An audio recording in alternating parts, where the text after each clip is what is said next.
নমস্কার সকলকে। আজ বিশ্বকর্মা পুজো, তাই গল্প কথাতে আজকে চলুন বিশ্বকর্মা পুজো নিয়ে কিছু কথা বলি। বিশ্বকর্মা পুজো মানে পুজো পুজো একটা আমেজ। এই তমাম বিশ্বের নির্মাতা যিনি, তিনি বিশ্বকর্মা।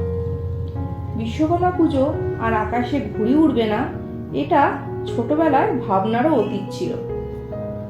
পিস্তুত দাদার সাথে কয়েকদিন আগে থেকেই চলতো তার প্রস্তুতি।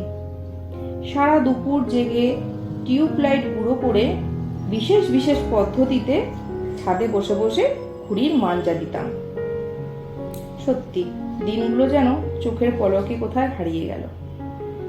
দাদা থাকতো প্রধান কারিগর, আর আমার মতো আর কয়েকজন ছিলাম তার হেল্পার, মানে ওই বেগার খাটতাম আর কি। কি রঙিন ছিল দিনগুলো।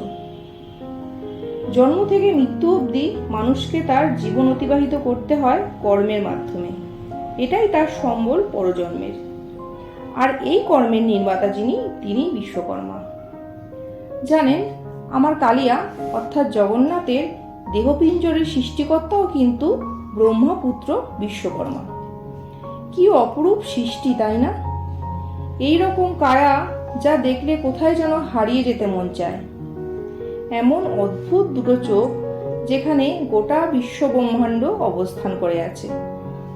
আমি কোথাও একটা পড়েছিলাম, অতীতে বিশ্বকর্মা নাকি এমন হ্যান্ডসাম স্মার্ট নন, বরং বৃদ্ধ বেশে পূজিত হতেন। যাই হোক, সবাই যখন এখন মডার্ন এই 5G যুগে, তাহলে তিনিই বা কেন হ্যান্ডসাম বেশে আসবেন না? শেষে বলি, সুখ দুঃখ পেরিয়ে কর্মে থাক মন। জয় বিশ্বকর্মার জয়। নমস্কার।